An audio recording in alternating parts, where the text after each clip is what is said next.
Welcome back to another edition of the Gabagools Podcast, episode 3. I'm your host, Jeff, and I'm here with my cousin, Dan. How are we doing today?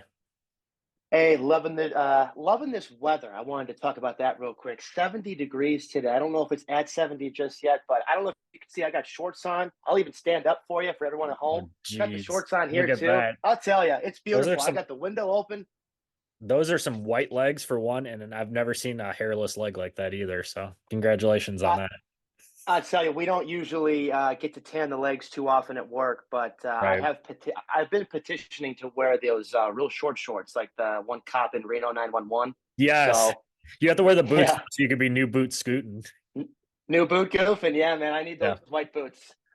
absolutely. All right. Now that we know that Dan's legs are white and hairless, and he wants to wear shorts at work, let's touch on some sports. It's been a kind of a good week overall in sports. Let's touch on the big one from last night. I think it was as LeBron hitting over 40K or 40,000 career points. Nobody's even close to that. So, what are your thoughts? Well, love him or not, LeBron is by far the best player that you and I have seen in quite some time. There's been people who are close to him. We didn't really get to see a ton of Jordan and some of the guys before him, but obviously we've seen highlights, we've seen the stories, we've seen all the championships. Kobe was another guy who people talked about was kind of in that realm. LeBron is a football player essentially playing on a basketball court. He's got the ideal size, the speed, the strength. He's been doing it since he came into the league as a teenager. I think he broke in at what, like 18 or 19. Yeah. And he's doing things that I mean, it's unbelievable what he's doing. I'm interested to see I don't know how much more he's going to play. He's set basically almost every record you can set, or he's just about to. I mean, the guy's going down as one of, if not potentially, the greatest to ever play the game. But I'm also interested to see some of these young kids coming up. Especially, I've been saying Luca the last couple of years. I thought was one of the next kind of LeBron type guys. But this Victor Wembanyama kid, with what he's been doing as a rookie this year, very exciting stuff for the NBA. But LeBron, just, I mean, what can you say that hasn't been said about him already? The guy's unbelievable. And like I said, I mean, he's the best I've seen playing in the NBA for the last 15, 20 years. He's unreal. He's unreal. And to touch on what you just said, the last 15 to 20 years, it's the longevity of being able to do it. Like when he broke into the league, he was in there with guys like Dwayne Wade, Chris Bosh, Carmelo Anthony, and he played against Kobe. So like, we got to see kind of like when Jordan passed the torch to Kobe, and you kind of see it in the Last Dance and some of the interviews and just different things, even about Kobe, is that it was just like overall like the passing of the torch of like the new wave of NBA players. And we kind of had that with Steph Curry in like the 2010s, or maybe 2015 on, I'd say, is when Steph really got in there as well. So you could add him into that category. But yeah, LeBron James is one, and it's just like I said, the longevity is just where he really sticks out because he was doing stuff that no one at his age can probably do.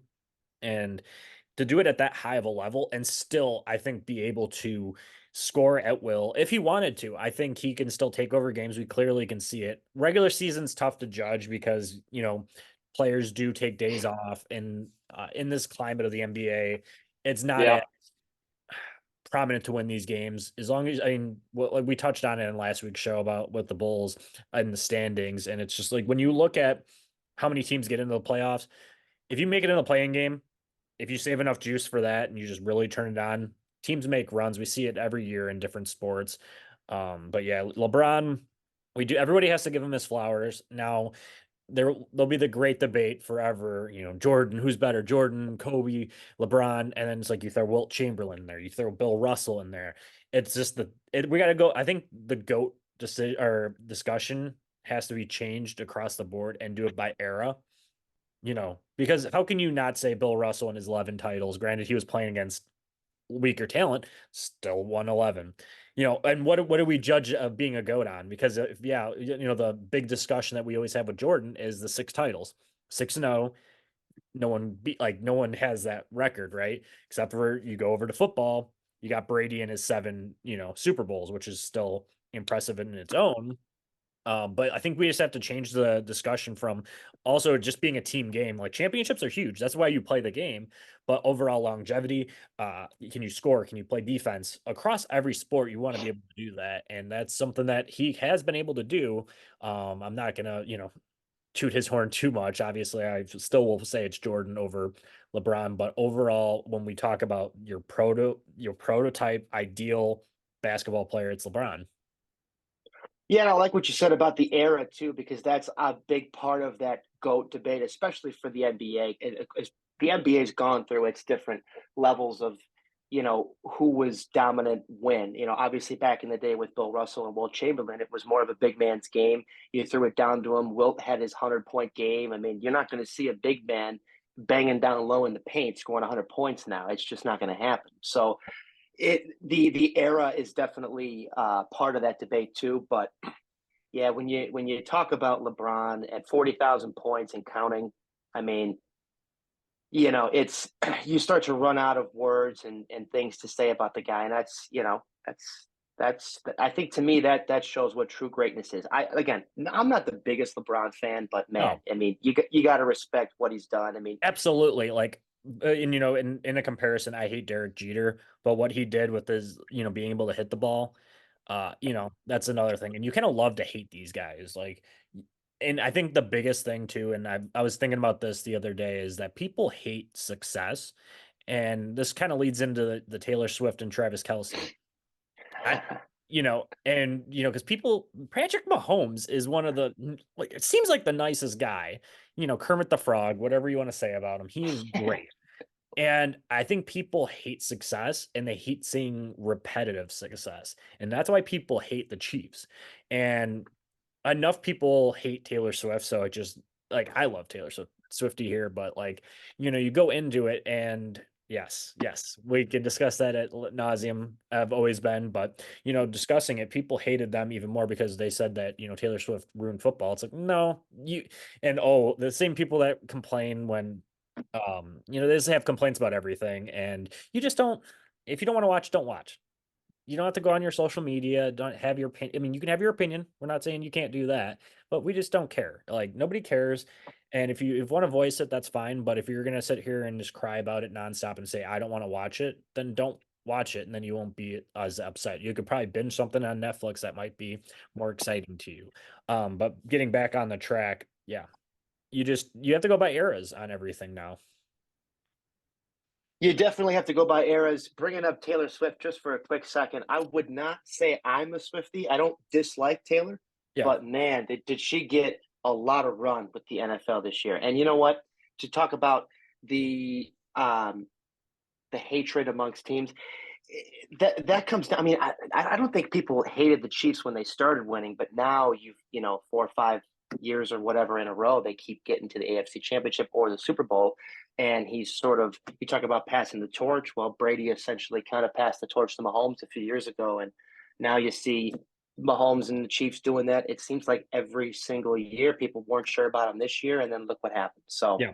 Everybody keeps doubting them, and that's fine because people doubted Brady, myself included. I used to bet against them, and I started. I think one of the whatever year it was when they faced the Falcons. I don't know if that was 2016 or 20, whatever one of the titles they won against Falcons when they came back.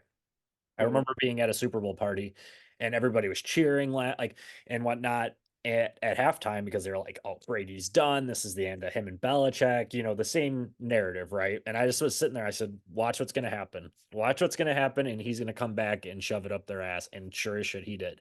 Um, you know, I had to laugh just because seeing just people, the life just come out of people when people come back like that too. I that's something I feed off of. Like I remember playing softball. You're gonna like this one. This is like a beer league softball, probably about 7 years ago now. It's been a while since I've played, but we were playing in it was a playoff game. We were down like 7 runs going into the bottom of I think we played seven, and it was like the bottom of the sixth, and we were down eight, and we were just flat as shit. And I'm one of those guys that will get on your ass about it if not. And I just went laid into everyone. I said, let's fucking go. Like, and I just like, and I could have Rich vouch for it on this one. We'll have to have him come in and like hear his side of it. But when, I got on everybody, I was like, let's go. And I got us all hyped up because I was sitting there screaming in the dugout. I'm like, let's go get some runs one at a time. And sure as shit, like, started getting on base. They started walking a couple guys and then they were botching plays. It was like watching the 2003 Cubs all over again, botching plays, overthrows, and like the shortstop. And of course, I just fed into it more, where the shortstop botched the ball and then he overthrew it. And I was like, he can't handle it. I just kept saying that. And, he just kept fumbling the ball over there. And then we came back and won. And I think that's just part of the great thing about sports that people don't understand when people say, "What? Why do you love sports so much?" It's like stuff like that, and that's a non like that was one of the lower competitive leagues, whatever. And it's just one of those situations where you just want to like really stick it to people and just like have that momentum swing. And then you could say the same thing about Mahomes. He allowed to come back almost every time. Now, was this 12 or 16-inch softball? 12. So we might need to get you on our team out in Barrington this next year if you're one of those pep rally guys, because we've had a few games like that too, where you start cold or whatever, and you need someone to get on everybody and say, "Hey, Yeah. what the hell are we doing?" So Yeah, yeah, and you got to do it in like a leader way where you just don't like single one person out. And that's the thing is if someone's having a bad game or if someone needs to get their head out of their ass, I've had someone do it to me. We were playing in our championship game that same year, and I dropped the ball like at second. Wind kind of took it, hit my glove, no excuse, fell out. As we get out of the inning, I think we gave up one or two runs. The manager of our team came over to me and he's like, "Hey, don't fucking do that again, or I'm benching you, or I'm moving you to right field." And I'm like, I was pissed. I was like, okay, not making another one. Next time I'm out in the field, there was a rocket right at second, one hop, like right, and it hit like perfectly, grabbed it, like just zung it over. And it was one of those situations that like I must have needed it. My head wasn't in the game to start it. That got it going. So like it's just the momentum, and that's what the greatest part about sports. Once again, just I have no words for it. It's just like an electricity that you feel. Get the juices flowing. yeah, we'll call you Lupinella. Yeah, exactly. Transitioning into another news note, obviously, is we have to give Caitlyn Clark our next rose. She broke Kelsey Plum's record last week, and she's on pace. She's 4 points away currently as we tape from breaking the all-time record by Pistol Pete. Yeah, I mean, I don't know what's bigger. I mean, I probably LeBron's 40,000, but Caitlin Clark, you can't try to belittle that either. I mean, for her No. to pass Kelsey Plum was big enough as it was to become the all-time female scorer in college history, but to pass up Pistol Pete is it's got to be something. And I mean, like you said, you got to give her a rose. Let's give our rose to the women, right? You know what? All of them. Everybody's on. Yeah, I mean, it's absolutely. good for it. It's good for everybody. She's going to break that record, and then she's going to set that record. And that record, nobody thought Pistol Pete's record was going to get broken. So now you're talking about Caitlin Clark. She's going to break that, and she's going to have a few more games to set that record. I'm going to go out on a limb here and say that that record will not be broken for quite some time. Yeah, I hope not. Just based off longevity, and then also here's the thing too is like the NIL with the money that they're getting now in college. I think it's very, very possible now that we can kind of see these records start to be touched in college because they're giving more incentive to stay in college and play an extra year, especially in the WNBA. They're not going to be making probably nearly as much as um, they were in college. So that being said, I think we might actually see that record be broken. There are a couple freshmen if they do decide. Specifically, I think her name is Juju Watkins. Going to shout her out of USC. She's doing 50-point games right now out there for USC. So if she can continue on this pace, and if she does stay the 4 years, who knows? But like I think this is great thing about the college basketball is we're starting to learn these names. I couldn't tell you outside of Kelsey Plum and, a couple of the other, past WNBA stars. I didn't really recognize them. I wouldn't have known them. Now in today's climate, we're getting more exposure, which is great because now we're able to actually remember these people. So like Paige Buchers too. She plays at UConn. She was like as a freshman, she was tearing it up, and then she tore her ACL last season. I think it was last season. Um, so she finally came back this year as a junior, and now, she came back. She's coming back for her senior year next year. She didn't declare like Caitlyn Clark just did. And she might be the number one pick next year, depending on who else comes out. But it's good to get the exposure and give flowers when it's needed. Yeah, I mean, like we said, I mean, congrats to her. And you know what? That is a good point with everything that's going on in college. That if you do see some people stay for 4 years, you might see it. But again, that is also one of those big records that it seemed like wasn't going to be touched for a while. And you had a girl like Caitlyn Clark come in and just go crazy for these last couple of years. So Yeah, it's certainly possible, but man, I mean, I still think, like you said, if no one touches it these next 4, 5, 10 years or so, that record might sit for a while. I think it might. I really do. I think we're going to start seeing, these records be untouched because of it. Speaking of records, across sports, you don't really see these records like the LeBron James, but I've already said it. It's like the longevity of it. These players playing 20 years. You don't really see that, especially in football. Yeah, we have Rodgers, Breeze before him. Ben Roethlisberger played I don't know how many years. I don't think we're I think in today's game it's different. So maybe the players will play a little bit longer, but a lot of players are retiring at 30, 32, because they either have the injuries or they just, want to move on and do other stuff. Look at Tyreek Hill. I think he's got 2 more seasons left on his contract. After that, he said he's done. So, you know, a lot of the records that we want to see broken might not be broken, but at least we have enough young talent out there and incoming soon in the NFL draft, even too, and just to be able to, sustain it. Yeah, the climate definitely has changed a little bit with injuries and having athletes look at after their career, if you will. That's definitely a really good point too. You see, who was it? I just saw the other day. I have Darren Waller in my dynasty league. I've been kind of trying to move him. Sorry, Darren. Been trying to trade you the last 2 years, but unfortunately nobody wants you because you keep getting hurt with the hamstrings. And I saw the report just a couple of days ago. I don't know if you saw this, that he was contemplating retirement. Yeah. So, I mean, that doesn't help me trying to No. move him the next year or two. But yeah, I mean these guys are they make a few bucks and they especially I mean look at Luke Kuechly within the Another last one. year or two. I mean Yep. one of the best was a linebacker, one of the best Yeah. linebackers we had in the league, and had a couple too many concussions. He had that one real scary one, and then Yeah. he said, "Hey, you know what? I love the sport, but I have another one or two of these, and I'm not going to be the same guy." So Right. Exactly. And you never know what the long-term outcome of that's going to be. So it's good to see that like the players are getting more aware of it. And as we just as we're taping, obviously, she's got 4 points to get it. So Caitlin Clark, that is. So we'll just do a little Caitlin watch as we're taping. But moving how into much good. how much time we got left in that game?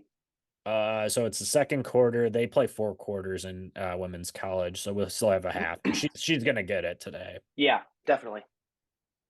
And just touching on her real quick too, on average for her career, she's averaged 28.3 points a game.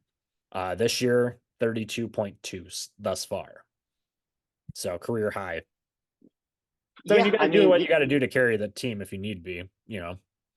absolutely, and that's probably another thing where that got her this scoring record too, right? Was she was by far the best scorer, and she's just out there, shooting. I mean, what can you say about her too? She's been freaking unreal. I saw her Yeah. play that game when she broke the record. I had to turn it on. That Yeah. game when she broke the record, they said tickets were going for like thousands, tens of thousands of dollars. I mean, could you Yeah. imagine being a student at Iowa and not being able to get into the game because you got the price of I, the tickets are like $25,000? I mean, that's I know. unreal. It is. Well, they were saying that this matchup, Well, it also helps that I think I don't know if this is still regular season. I think it is, but she's playing against Ohio State and they're ranked number two. Um, Mm. so that would have to do with it too. Is it's a tight matchup, but to have her break another record, I think it was like $500 was the minimum fee to get in there for this one. You better be saving your pennies there, you student athletes. Yeah, no kidding. Did you end up watching the uh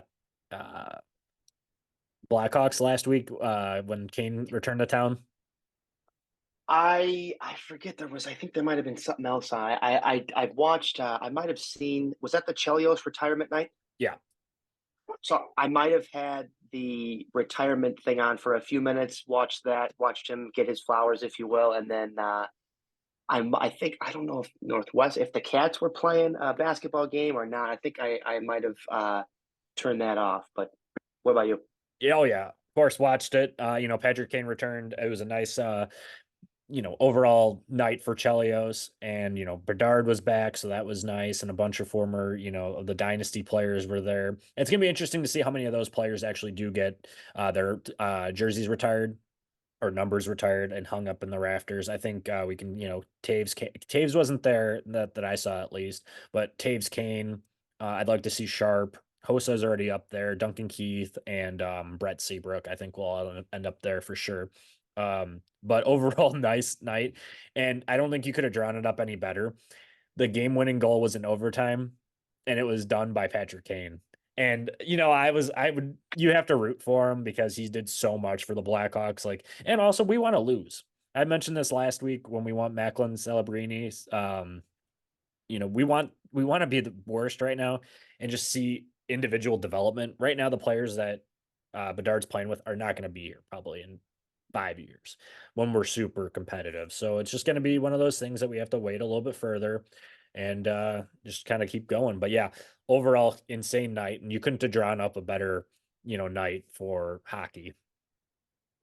Yeah, bittersweet, right? To see Patrick Kane on the Red Wings Yeah. win the game in overtime. I mean, Just any other jersey, it's not yeah. right.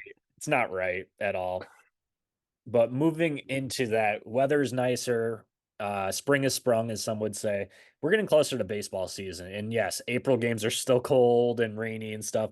But when you go to a ball game, what are some of your go-to snacks, food? What is something you need to go as soon as you go to a game? It could be Cubs, Sox, wherever you go, maybe Milwaukee. Well, you got to start with honestly, you got to start with a couple beverages. I feel food for sure.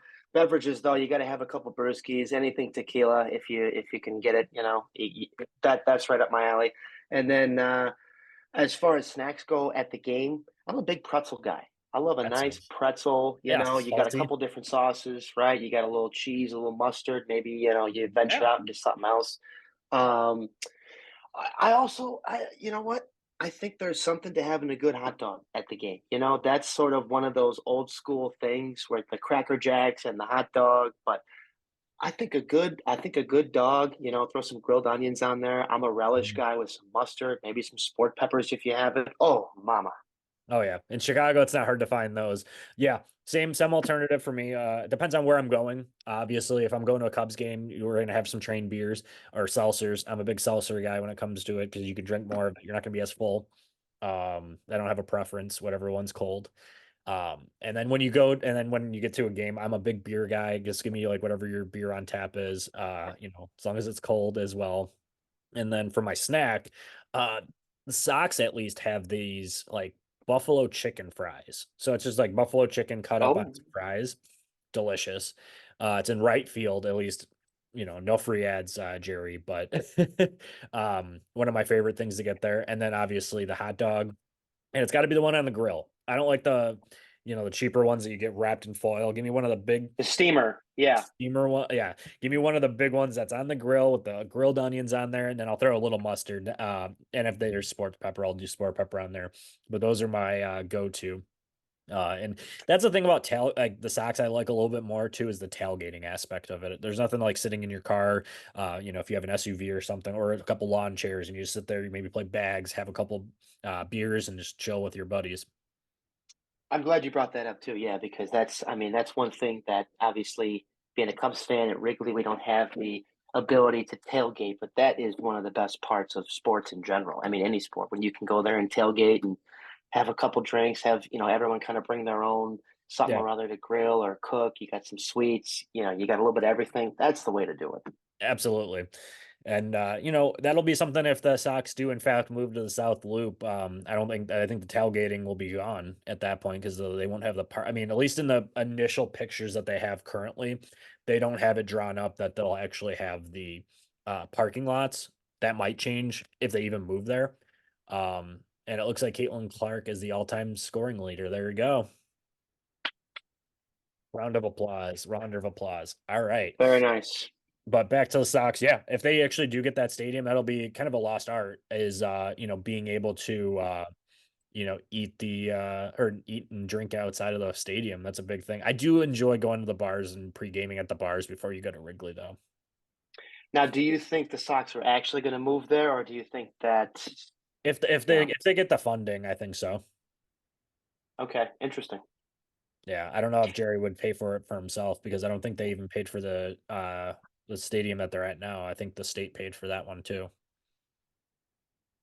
Yeah, they moved. I mean, they've obviously moved a couple of times, and I mean, I know that he's toyed around with moving to Nashville before, and obviously that didn't happen. I don't know if that it just didn't have enough traction. I don't know why, but um, I don't mind the park you guys are at. You guys have some real good food there. Like you said, you're able to tailgate if you move to the new one. If you take that away, that's a big part of going to games, And I mean, that would probably suck for a lot of fans. Right. Yeah, it'll be different too. And then because there are people who don't like taking public transportation, so they like to drive to the games. That could be a big thing. Now, is that a reason for not to move the stadium? Absolutely not. But if you're cutting out a demographic of people with like young kids who don't want to, hop on a train and deal with that or deal with the commute down trying to get to a game, that might affect it. But the people who live in the city will love it even more because it'll be closer and it'll be, a better stadium. So we'll see what happens with that too. Right. And then when we go into it, has there been any new really off-season acquisitions from MLB that we need to touch on? Not really, other than Matt Chapman getting signed this past week. I mean, we're still waiting on a couple of guys like Blake Snell, Jordan Montgomery, JD Martinez. Sure, there's other people out there, but those are some of the biggest names. But yeah, other than Chapman getting a deal with the Giants, it's been another kind of slow week. Yeah. Let's just finish out our top tens that we did from last week. We have outfield and we have pitching. So let's just run through it pretty quickly. When it comes to the outfielders, I'm pulling up the ones that we had from just MLB.com. Ooh, this actually has specific positions. So let's just we'll go wild and we're just gonna do top 10 at total for just outfield. And then we can have an honorable mention after it. So obviously, right now, you have to put Ronald Acuna at one. You know, MVP. He is the most electric player probably at this stage in MLB because he can run, hits home runs, gets the stolen bases. He's a ticket seller for that team, and he also is heart of the lineup. Yeah, you have to. I mean, Acuna. I mean, to me, I feel like that's the easy number one, right? You're going if you're going just outfield, yeah, you got to go him one easy. I mean, what would you say about Judge too? Yeah, Judge too. That's who I was looking at. Judge too. How if he's healthy? He did mention that he might have to worry about his toe being hurt for like the rest of his career. Because I think the recovery for like that toe, even if he had surgery on it, would still affect him long term as long as he's playing. So it's one of those things. But given that he's uh, he just every time he's up to bat, he's gonna hit a home run almost, or he's gonna be that threat too, and he can carry your lineup, carry your team, and that's what basically the Yankees need is him to be the one carrying the team. Yeah, he's. I mean, we can go into him, but he's a beast. You got Acuna one, Judge two. Who would you have if we're talking? There's my Caitlin Clark. Oops, there's my Caitlin Clark announcement. Who would you have as three if you had to pick, just strictly on outfielders? Three, I'm going Juan Soto. I'm a big Soto guy. So he's in New York now. He's probably gonna hit like 50 home runs with that short porch. Doesn't play much defense, but just another electric young player, young player, which is huge. And then for four, I'm going with Kyle Tucker, another guy that could just rake the ball. Yep, I like any combination of once you get after Acuna, Judge, and Soto. I like guys like Kyle Tucker, J Rod on Seattle, obviously. Your Yeah. buddy Luis Roberts, Yes, he's like um, six. y- I'd put him six right now. Jordan, even too, especially with Yeah. that bat. Mike And Trout. then Mike Trout's still there. you still have to have Trout in the conversation. Hopefully, he stays healthy for most of the year. And I think if he does, I think you're looking at another really big year. And people are going to say, well, I forgot about Mike Trout. Yeah, it's unfortunate that he plays on such a shitty market too. And then Corbin Carroll. Corbin Carroll's another player that you have to, do that. And then Odolis Garcia too. This is an underrated player. I like all those names. I also like, um, yeah, you said Corbin. Tatis only played 1 year in the Didn't outfield, do but he won a didn't do Gold Glove horrible. out there. Yeah, Yeah, didn't do horrible. So so I like him as at least as a mention. I also like guys like Michael Harris potentially if he can put together a full season when he's healthy and he's shown what he can do. He puts together absolutely. a full season.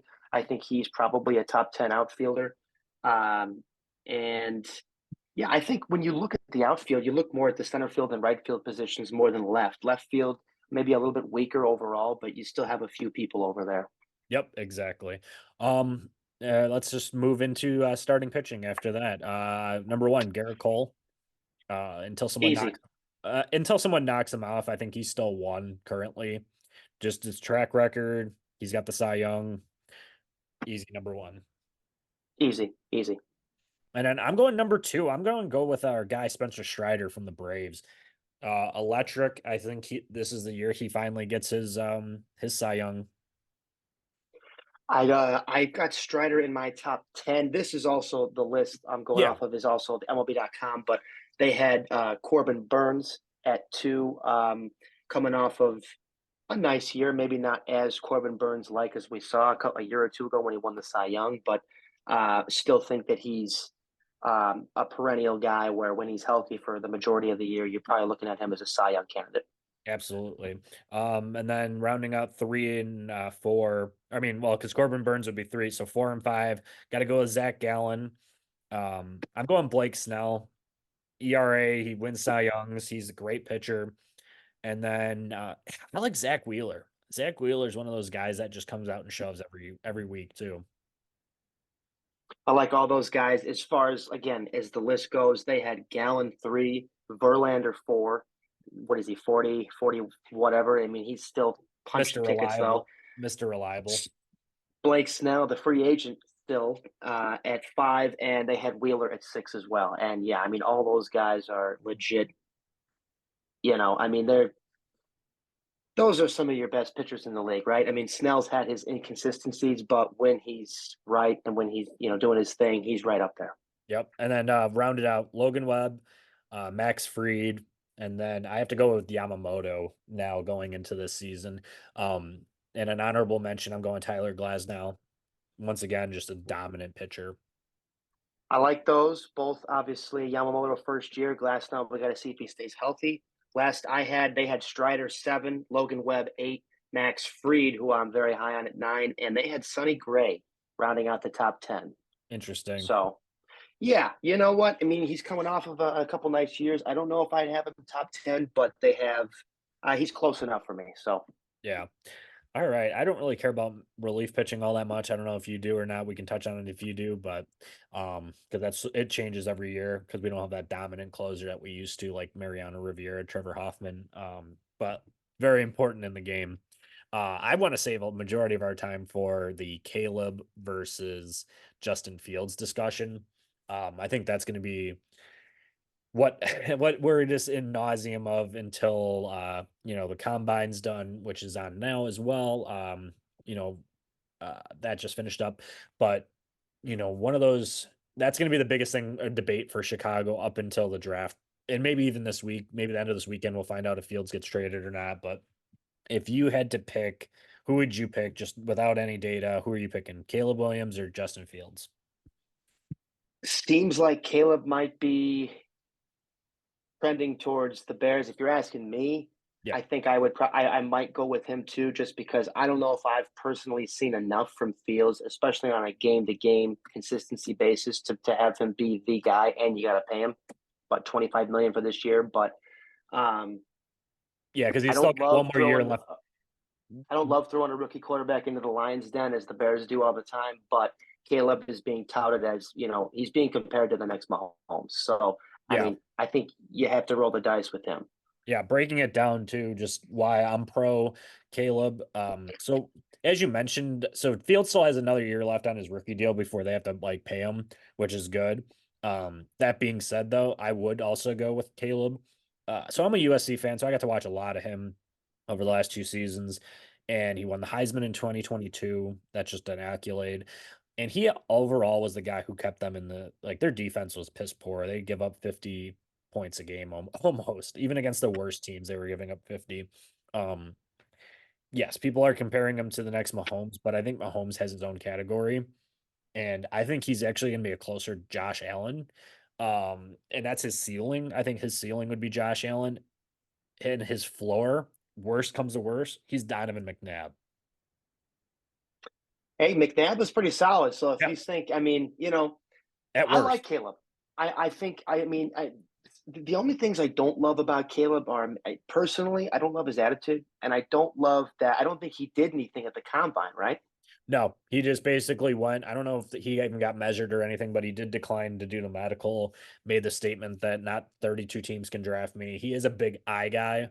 He wants the legendary status. And honestly, if he does go to the Bears, he he'll be a legend if he takes them to the playoffs, with all honesty. Um, that being said, you know, he would reset the QB clock for the Bears, and that would be just more money that could be placed elsewhere on, more for other wide receivers, add to the offensive line, add more to the defensive line. And they're going to be tough. That defense is kind of ready to win. Their secondary, I think they're going to franchise tag Jalen Johnson. And then, this is all just coming from an outside fan in because, I think that's being impartial, which is good. And this is nothing against Fields. We'll touch on him after I'm done with Caleb. But you pair him with DJ Moore, so he's got his number one, and DJ Moore is an underrated quarterback or wide receiver. And then you pair him with, I know the mock drafts currently are saying Rome Odunze. He might even move up after his combine this weekend, just because he was electric during it.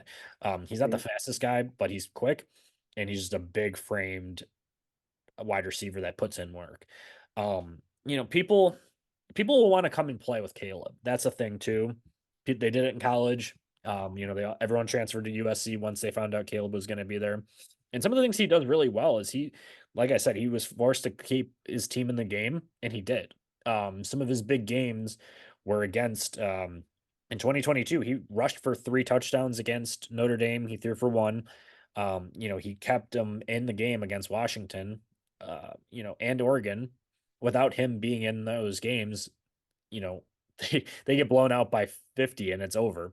So he was, able to kind of carry the load. Yeah, he did lose, or he looked terrible against Notre Dame this year, though. So that's a kind of like one of his weaknesses was that, he didn't read the blitz very well in that game, and he threw 3 interceptions. That's the most he's thrown. And I think he threw 5 all year. So that's just saying what we're looking at with Caleb. And he's got the rapid fire transition from like faking it to a throw to on an RPO, which is good. And he's also got the twitchy release. So he does have those like highlights like Mahomes where he's doing these incredible throws. And that's why like people do say that he looks like Mahomes, but maybe it's a better version of Kyler Murray we're looking at too. You know, if you're a Bears fan, hopefully, if Caleb is as good as he's supposed to be, hopefully all those things you said are true. The one thing I would say is I think Fields has been the most hit or sacked quarterback, if not this past year, over like the last couple of years since he's been in the league. It's like one or two. So getting the quarterback is absolutely one of the most important things, especially in today's NFL. But you got to protect him too, and the Bears have not been able to protect Fields enough.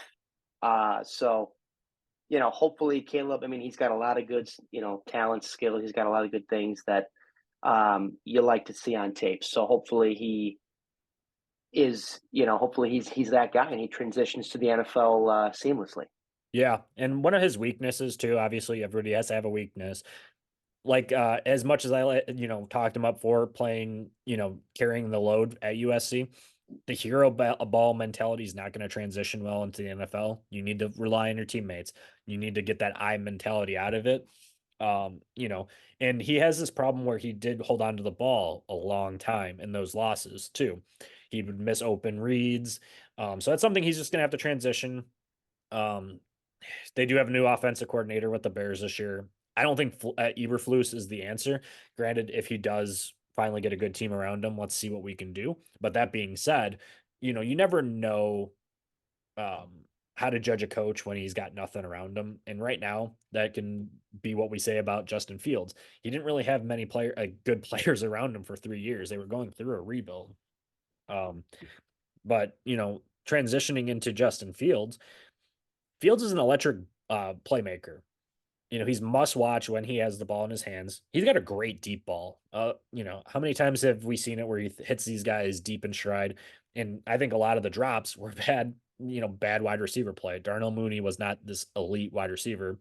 And he does have that rapport with DJ Moore and Cole Kmet, but it just takes time. You do that over the summer with the players and you get to know them.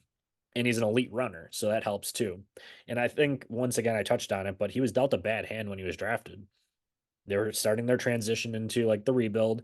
Um, you know, they started Andy Dalton to start, which was fine because you had to learn. But I think Andy Dalton got hurt that year, so then he was forced to go and kind of show what he could do. He did make improvements. Touchdown percentage went up to 6.5% in 2023, after in 2022 it was 5.3. Um, Yards per attempt, it was up to 7.4 in 2023. That was 7. And then as a rookie, it was 6.9. And his completion percentage, not great, but it was 62.7%, which is good numbers. I mean, you can't really you know complain too much. He has progressed, but is it too late? My question is it too late now for Fields? Is it, is the team still, is he elite? Is basically what we'll sum it up with that. Is he elite? Is he on that Mahomes and Josh Allen level? Well, I think if you ask me right now, or most people right now, if you say he's elite, I think the easy answer is no, because obviously there's only a few people out there who are really elite. I Yeah. like what you said, everything about Justin. I like Justin a lot. I think he's a good guy. I don't think not only I think he's a good player, I think he's a good human being. And I think that's one of the more important things that we don't always talk about either. I think the guys like him in the locker room. I think there's a lot of good things about him. I think he throws a good ball.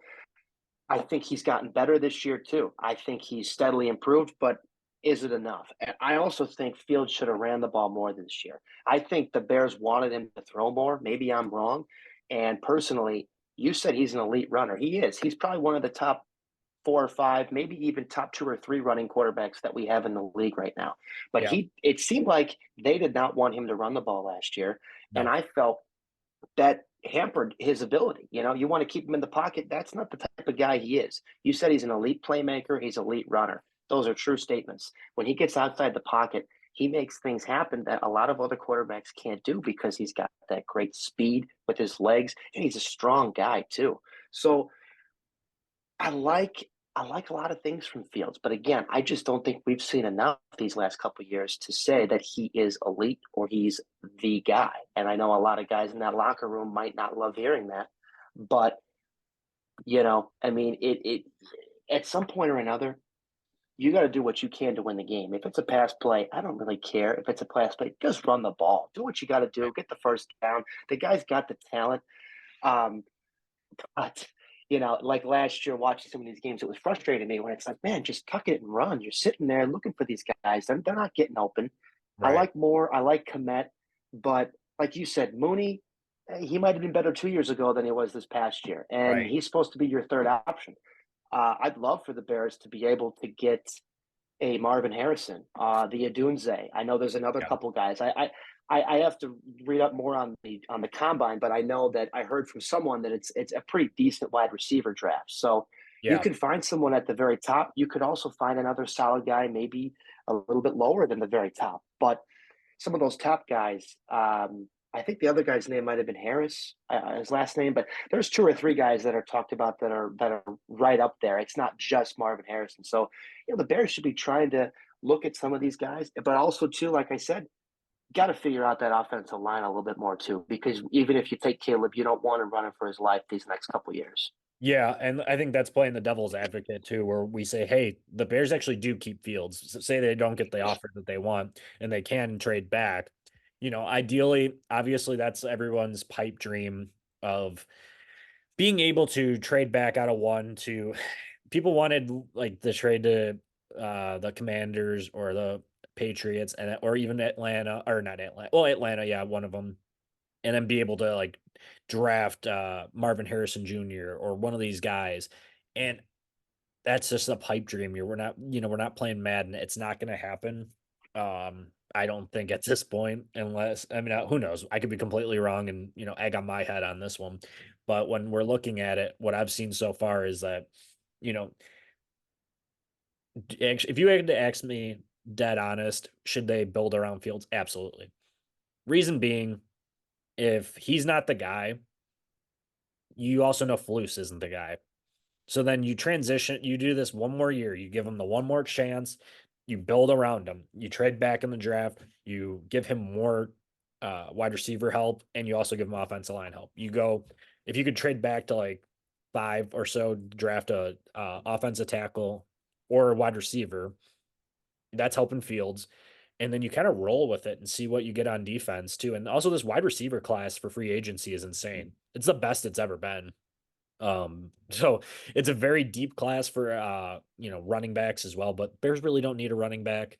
Uh Given that if they have Fields as their quarterback, you don't need it because he's going to take a majority of the carries away. You do need to be able to run the ball, but you don't need as high of a you don't have to pay as much for running back. Plus they just signed or they drafted Roshan last year, who I think could step up and be the guy for the time being with him.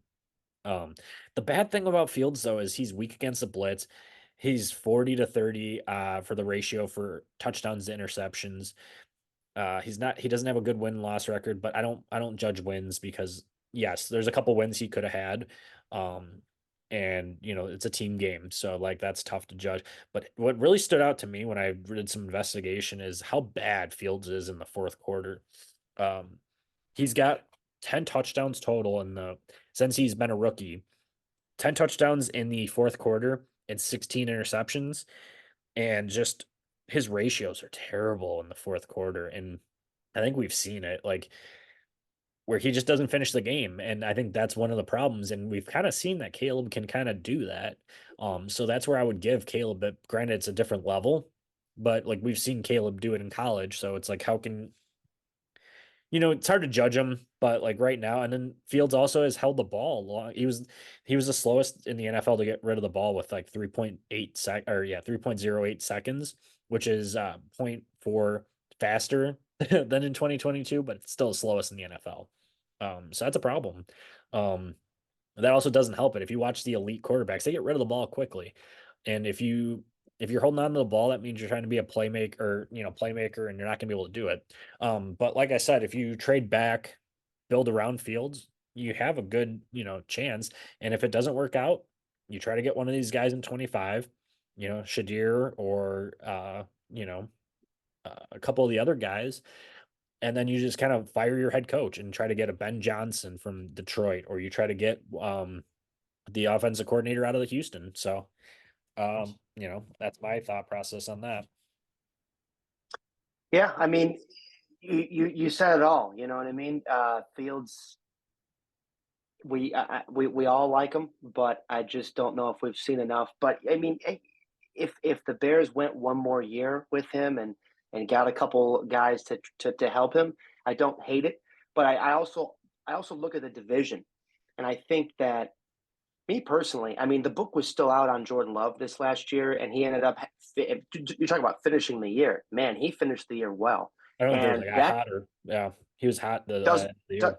and it doesn't look good for the Bears going into these next, I don't know, 5 to 10 years, because now they've gone from Favre to Rodgers, and now it looks like Love could be there for another decade or more. So that doesn't look great. Detroit's the best team in the division. What they win 12 games last year, I think so. and Yeah. they're going to probably do that again. And now what's going to happen with Minnesota? Are they going to bring Captain Kirk back? They probably need to. Who's their backup quarterback? I don't think Mullins or the other guys they have, Jaron Hall. I don't think those guys are going to be anywhere near as good as Kirk. So you No. bring Kirk back, that division really looks like it could be a solid division again next year. With I think Detroit still taking it.